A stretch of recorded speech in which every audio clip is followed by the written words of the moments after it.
혹시 이런 이야기 들어보셨나요? 국제통화기금 IMF가 최근에 한국 경제에 대해서 아주 좀 의미심장한 경고를 하나 내놨습니다. 네네. 앞으로 한 5년 동안 주요 국가들 중에서요, 한국의 나랏빚 증가 속도가 가장 빠를 거라는 겁니다. 그렇죠. 특히 저희처럼 뭐 달러나 유로 같은 기축 통화를 쓰지 않는 나라들 중에서는 단연 1등이 될 거다 뭐 이러더군요. 네, 그게 단순한 예측이라기보다는 일종의 경고등이 켜졌다 이렇게 봐야죠. 숫자가 주는 압박감이 상당합니다.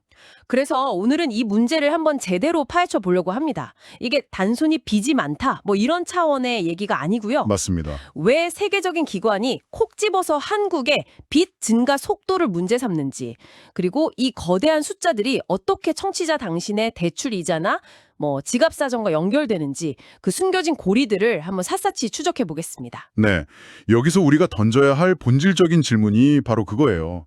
빚이 늘어나는 속도가 빠르다. 이게 왜 그렇게 위험한 신호일까? 그리고 다른 선진국들이랑 비교했을 때 왜 유독 한국의 상황이 특별히 우려스럽다고 하는 걸까? 이 질문에서부터 모든 논의가 시작되어야 합니다. 좋습니다. 그럼 그 질문에 대한 답을 한번 찾아보죠.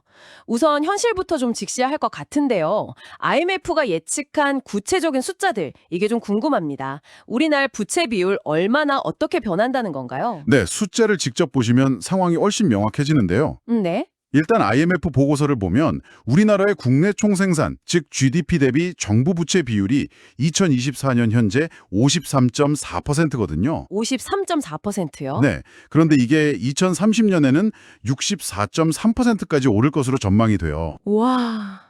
불과 6년 만에 10.9%포인트가 상승하는 겁니다. 6년 만에 10.9%포인트요. 이게 그냥 들으면 감이 잘 안 오는데 우리나라 1년 GDP가 2천조 원이 훌쩍 넘으니까 단순 계산해도 수백조 원의 빚이 더 쌓인다는 이야기네요. 정말 어마어마한 속도인데요. 그렇죠. 그리고 이 64.3%라는 숫자 자체보다 더 중요한 의미가 숨어 있습니다. 어떤 거죠? IMF가 비교 대상으로 삼은 31개 선진국 중에서 이 수치는요. 미국이나 유로존 국가 같은 기축통화국을 제외하면 가장 높은 수준, 그러니까 1위에 해당합니다. 잠깐만요. 거기서 좀 궁금한 점이 생기네요. 기축통화국을 제외하면 1위라는 건 반대로 말하면 저희보다 부채 비율이 더 높은 나라도 있다는 거잖아요. 네, 있습니다. 예를 들어 뭐 미국이나 프랑스 같은 나라들 말이죠. 그런데 왜 그 나라들은 괜찮고 우리나라만 문제라고 하는 걸까요? 바로 그 지점이 이번 경고의 핵심입니다. 똑같은 부채 비율이라도 각 나라가 처한 환경에 따라서 위험도가 완전히 달라지기 때문이죠. 아, 2030년에 한국보다 부채 비율 전망치가 높은 나라가 미국, 프랑스, 벨기에 이렇게 6개국인데요. 공통점이 모두 달러나 유로화를 사용하는 기축통화국이라는 겁니다. 기축통화국이 아니라는 점. 그게 그렇게 큰 차이를 만드는군요. 그렇죠. 이건 뭐랄까, 똑같이 감기에 걸려도 평소에 건강하던 사람이랑 기저질환이 있는 사람의 위험도가 전혀 다른 것과 비슷한 이치네요. 아주 정확한 비유입니다. 기축통화국은 최악의 경우에 돈을 찍어서라도 빚을 갚을 수 있는 일종의 비상탈출 장치를 가지고 있거든요. 전문가가 자료에서 이런 지적을 해요. 뭐라고 하죠? 한국의 재정 건전성을 미국이나 프랑스와 같은 선상에 놓고 비교하는 건 치명적인 착각일 수 있다. 우리의 체력에 맞는 기준을 적용해야 한다는 뜻입니다. 그렇군요. 결국 부채의 절대적인 양보다도 우리나라의 경제 체력, 그러니까 기축통화국이 아니라는 그 현실과 그 빚이 늘어나는 가속도가 진짜 문제라는 거네요. 맞습니다. 그 속도가 모든 경고의 진원지입니다. 속도요? 네, 37개국 중에서 한국의 부채 비율 증가폭은 싱가포르, 핀란드에 이어서 세 번째로 크거든요. 하지만 우리나라 경제 규모를 고려하면 주요국 중에서는 사실상 가장 가파른 증가세라고 봐야 합니다. 다른 차들이 시속 60km로 달릴 때 우리만 120km로 질주하는 그런 형국이군요. 바로 그렇죠. 이런 엄청난 가속도가 그냥 생길 리는 없을 텐데요. 도대체 무엇이 우리나라 나랏빚의 엑셀러레이터를 이렇게 세게 밟고 있는 겁니까? 그 근본적인 원인을 좀 들여다봐야겠습니다. 이 문제의 핵심에는 아주 명확하고 좀 불편하고 구조적 불균형이 자리 잡고 있습니다. 구조적 불균형이요? 네, 바로 부채가 늘어나는 속도가 경제가 성장하는 속도, 그러니까 GDP 성장률을 훨씬 앞지르고 있다는 점입니다.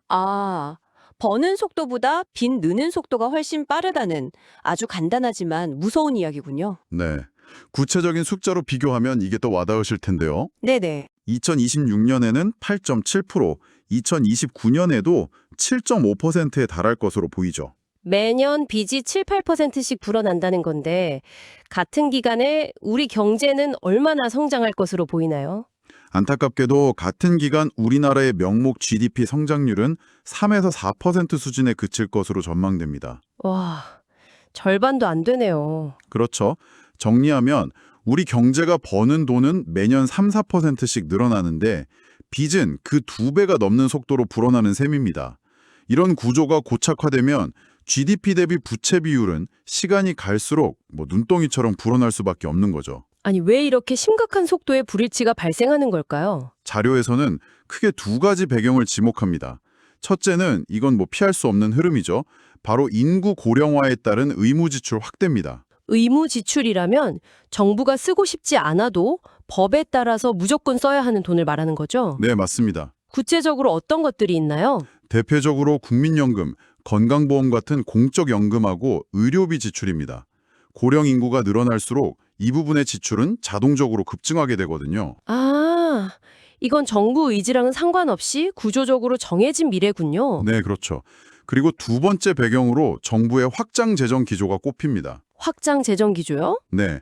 경제 활성화나 복지 확대를 위해서 정부가 적극적으로 돈을 쓰는 경향이 이 구조적인 지출 증가랑 맞물리면서 부채 증가 속도를 더욱 가속화하고 있다. 이런 분석입니다. 결국 한쪽에서는 고령화라는 쥐할 수 없는 파도가 계속 밀려오고 다른 한쪽에서는 정부가 재정 지출이라는 댐의 수문을 계속 열고 있는 이중고에 처한 상황이네요. 정확합니다. 구조적 요인과 정책적 요인이 동시에 부채를 밀어 올리고 있는 그런 형국이죠. 알겠습니다. 거시적인 그림은 이제 좀 이해가 되는데 솔직히 말해서 국가 부채나 GDP 대비 비율 같은 이야기는 여전히 제 삶과는 좀 거리가 먼 숫자처럼 들리거든요. 네, 그럴 수 있죠. 청취자 당신이 이걸 왜 신경 써야 할까요? 나와 도대체 무슨 상관이 있는 거죠? 아주 중요한 질문이고 사실 오늘 이야기의 핵심이라고 할 수 있습니다. 아, 그래요. 네. 나와는 상관없는 정부의 문제처럼 보이지만 사실은 아주 교묘하고 직접적인 방식으로 우리 모두의 지갑에 영향을 미칩니다. 어떻게 말이죠? 제가 그 연결고리를 단계별로 한번 설명해 보겠습니다. 네, 부탁드립니다. 아주 쉽게 설명해 주셔야 합니다. 자, 첫 번째 단계. 정부 부채가 늘어나면 정부는 돈을 마련하기 위해서 국채 발행을 늘려야 합니다. 국채요? 네. 국채는 정부가 나중에 이자 쳐서 갚을 테니 돈 좀 빌려줘 하면서 발행하는 일종의 차용증이죠. 네, 빚을 내서 빚을 갚고 또 새로운 사업도 해야 하니 돈이 필요하겠죠. 그렇죠. 그럼 두 번째 단계. 시장에 이 국채라는 차용증이 갑자기 많아지면 어떻게 될까요? 어떤 상품이든 공급이 늘어나면 가치는 떨어지지 않나요? 맞습니다. 바로 그거예요. 채권의 가격이 떨어진다는 건 반대로 채권 금리가 올라간다는 뜻입니다. 잠깐만요. 이 부분이 조금 헷갈리는데요. 채권 가격이 떨어지는데 왜 금리는 오르나요? 좋은 질문입니다. 예를 들어서 100만 원을 빌리면서 1년 뒤에 105만 원을 갚겠다고 약속한 채권이 있다고 해보죠. 네. 이자율은 5%잖아요. 근데 시장에 이런 채권이 너무 많아져서 아무도 100만 원에 사주지 않는 거예요. 그래서 98만 원에 팔았다고 칩시다. 아, 할인해서 파는 거군요. 네. 그럼 사는 사람 입장에서는 98만 원을 투자해서 1년 뒤에 105만 원을 받게 되니까 수익률, 즉 금리가 5%보다 훨씬 높아지게 되죠. 아, 이해했습니다. 이처럼 국채가 흔해지면 정부는 돈을 빌리기 위해 더 높은 금리라는 당근을 제시해야만 합니다. 일종의 공급과 수요의 원리네요. 정부가 돈 빌려달라고 내놓는 차용증이 너무 많아지니까 더 좋은 조건, 그러니까 더 높은 이자를 쳐줘야 사람들이 사준다는 거군요. 바로 그겁니다. 그리고 마지막 세 번째 단계가 가장 중요합니다. 네, 이 국채 금리는 우리나라 모든 금리의 기준점, 즉 벤치마크 역할을 하거든요. 벤치마크요? 네. 은행의 예금, 대출금리, 회사가 발행하는 회사채 금리 등이 모두 국채 금리를 기준으로 결정됩니다. 따라서 국채 금리가 오르면 결국 시장의 모든 금리가 도미노처럼 따라서 오르는 강력한 압력을 받게 되는 거죠. 잠시만요. 그럼 지금 하시는 말씀은 정부가 빚을 내는 그 행위가 결국 제가 은행에서 주택담보대출을 받을 때 적용되는 그 금리를 밀어올리는 첫 번째 도화선이 될 수 있다는 거네요? 정확히 그 지점입니다. 나라가 쓰는 돈의 청구서가 결국 제 대출 이자 상승이라는 형태로 날아오는 셈이군요. 맞습니다. 그리고 이건 단순한 이론이 아니에요. 자료에 따르면 실제로 최근 국채 발행 확대에 대한 우려 속에 가장 안정적이어야 할 국고채 30년물 금리가 최근 1년 사이에 무려 0.88%포인트나 상승했습니다. 와, 시장은 이미 이 위험 신호에 반응하고 있는 겁니다. 저도 사회초년생일 때 영문도 모르고 대출 금리가 급등해서 정말 고생했던 기억이 나는데 돌이켜보면 그때도 이런 거시경제의 구조와 깊이 연결되어 있었던 거죠. 이야, 이렇게 연결되니 정말 남의 일이 아니네요. 그렇게 시장 금리가 전반적으로 올라가면 우리 같은 개인이나 기업에게는 구체적으로 어떤 일이 벌어지게 되나요? 이 부분에 대해서 충남대학교 경제학과 연명배 교수의 분석이 아주 명쾌합니다. 먼저 기업의 입장에서 보죠. 네. 국채금리가 오르면 회사채 금리도 따라서 오릅니다. 그럼 기업이 공장을 짓거나 새로운 기술을 개발하기 위해 돈을 빌릴 때 더 많은 이자를 내야 한다는 뜻이죠. 즉, 자금 조달 비용이 높아지는 겁니다. 당연히 비용이 늘면 새로운 투자를 하기가 꺼려지겠네요. 이 돈 빌려서 투자해봤자 이자 내고 나면 남는 게 있겠어. 뭐 이런 생각을 하게 될 테니까요. 맞습니다. 결국 민간 투자 위축을 초래하게 되죠. 그럼 가계는 어떨까요? 가게는 더 직접적이겠네요. 그렇죠. 시장 금리가 오르면 청취자 당신의 주택담보대출, 신용대출, 자동차 할부 이자 부담이 모두 커지겠죠. 월급은 그대로인데 매달 나가는 이자가 늘어나면 쓸 수 있는 돈, 즉 가처분 소득이 줄어듭니다. 외식 한번 할 걸 참고 새 옷 살 걸 미루게 되는 아주 현실적인 이야기로 이어지는군요. 그렇죠. 자연스럽게 민간 소비 위축으로 이어질 수 있습니다. 결국 기업은 투자를 줄이고 개인은 소비를 줄이는 악순환에 빠질 수 있는 거죠. 일렁배 교수는 최악의 경우 정부의 재정 지출 확대와 금리 상승으로 인한 민간 투자가 동시에 위축되는 상황이 발생할 수 있다고 경고합니다. 나라 전체의 성장 동력이 꺼져버릴 수 있다는 무서운 시나리오죠. 나랏빚 문제가 이렇게 즉각적이고 고통스러운 결과를 낳을 수 있다니 정말 놀랍습니다. 그런데 이게 단기적인 충격의 전부가 아닐 것 같다는 좀 불길한 예감이 드는데요. 더 장기적으로 우리가 마주할 위험은 없을까요? 네, 그 점을 놓쳐서는 안 됩니다. 전문가들은 지금 당장의 금리 문제뿐만 아니라 장기적으로는 환율과 물가에도 시한폭탄이 될 수 있다고 경고합니다. 환율과 물가요. 네, 이건 우리 돈의 가치 자체를 흔드는 문제입니다. 이건 정말 모든 국민의 생활에 피부로 와닿는 요소인데요. 어떤 경로로 영향을 미치게 되는 건가요? 이 역시 연명배 교수의 분석을 따라가면 쉽게 이해할 수 있습니다.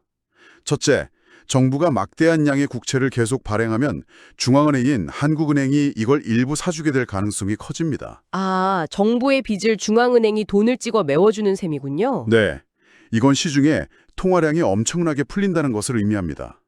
시장의 원화가 그만큼 흔해진다는 거죠. 그렇죠. 경제학의 가장 기본 원리잖아요. 시중에 돈이 많아지면 돈의 가치는 자연스럽게 떨어집니다. 이는 물가 상승, 즉 인플레이션을 유발하는 핵심 요인이 됩니다. 당신의 10,000원짜리 지폐 한 장으로 살 수 있는 사과의 개수가 줄어드는 상황이 오는 겁니다. 그리고 국내에서 돈의 가치가 떨어지면 당연히 해외에서도 우리 돈의 가치가 영향을 받겠군요. 정확합니다. 그게 두 번째 효과입니다. 국내 물가가 지속적으로 오르면 달러나 유로 같은 다른 나라 화폐에 비해 상대적으로 원화의 구매력이 떨어지게 되죠. 아, 이는 곧 원화 가치 하락, 즉 환율 상승으로 이어질 수 있습니다.